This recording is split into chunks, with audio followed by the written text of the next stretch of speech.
आज मु जहाँ भी होइछि ताहा मो सार मानक अवदान पाई होई परिछि।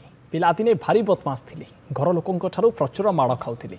एते बदमाश हेउथिबारु केबे मनीष हेबिनी बोली घरे कहउथिले, किंतु गोटिए माटी पिंटुड़ा को मनीषरे परिणत करि पारिथिले मो शिक्षक माने।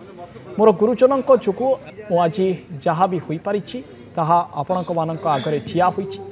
गुरु दिवस रे एपरी एक भावप्रवण कथा कही निज गुरुमानक अवदान को मने पकाइचंती बीजेडी नेता तथा उपसभापति प्रणव प्रकाश दास। जाजपुर बिरजा कल्याण मंडप रे आयोजित गुरु दिवस कार्यक्रम रे जोगदे प्रणव प्रकाश निजर पुराणा स्कूल दिनर कथा मने पकाई भावप्रवण होइचंती। सार मानक सह से 14 घंटा बिताउथिले, ताहार पुरस्कार आज मिलिछि बोली कहिचंती प्रणव।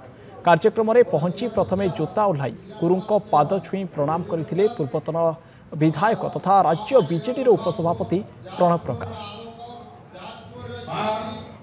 निज छुआ को शिक्षा दिए किंतु गुरु से मार छुआ को निज छुआ की काम करे से पे तो गुरु परम ब्रह्म कह जाय।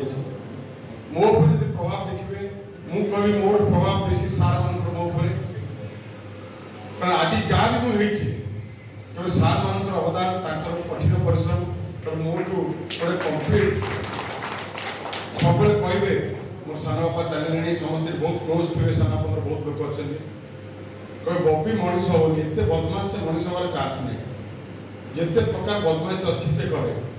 किंतु मो धन्यवाद देवी भूपेश सार को मुझे 4 दिन तले 5 दिन तले लक्ष्मण सार को घर को बड़ भाई देखा करके आसी। लक्ष्मण सार नितान सार एमाने प्रकृत में गोटे माटी पिंड के मनीष कराए मुझे तार गोटे ज्वलंत उदाहरण।